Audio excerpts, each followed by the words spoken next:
RTC బస్సులో మగాళ్లకు కూడా ఉచిత ప్రయాణం కల్పించాలంటూ నిజామాబాద్ జిల్లాలో ఓ యువకుడు చేసిన హంగామా రాష్ట్ర వ్యాప్తంగా చర్చగా మారింది. ఆర్మూరు బస్టాండ్లో ఓ బస్సుకు అడ్డుగా నిలిచి రాకపోకల్ని అడ్డుకున్నాడు. తెలంగాణలో మహిళలకు ఆర్టీసీ బస్సులో ఉచిత ప్రయాణం కల్పించారు. అలాంటి వెసులుబాటు పురుషులకు కూడా ఇవ్వాలి అన్నది అతని డిమాండ్.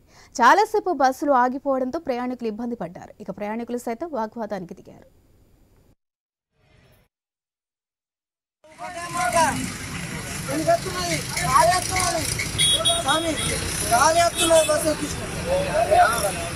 ఈడయూతనేమో ఆడవాళ్ళ ముంగట ఎక్కడనే అందరికి మంచిదే. ఇప్పుడు ఆ భార్య మా పిల్ల కూడా ఉచితంగానే వచ్చిండు, బాగాలేదు. కానీ మూగలను కూడా ఇచ్చేయాలి.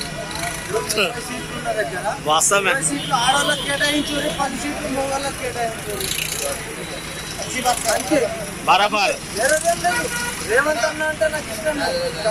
నేను టీఆర్ఎస్ కాదు, బీజేపీ కాదు, ఏది కాదు.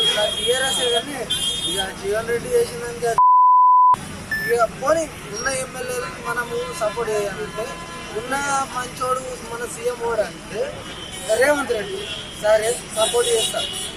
30 సీట్లలో 25 మనం పోనీ 15 సీట్లు 5 సీట్లు కూర్చోగలిగి 10 సీట్లు నిలబడేదాన్ని 40